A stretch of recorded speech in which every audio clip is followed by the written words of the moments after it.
లచ్చిగా ఈ మొహం చూసి ఎప్పుడెప్పుడు పట్టేసినాడు ఇక కొర్రమేలు అయితే పట్టి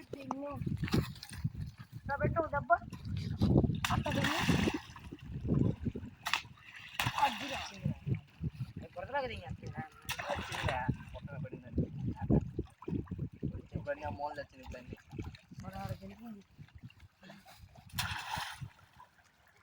కొన్ని నా బొక్కలు దొరుకుతుంది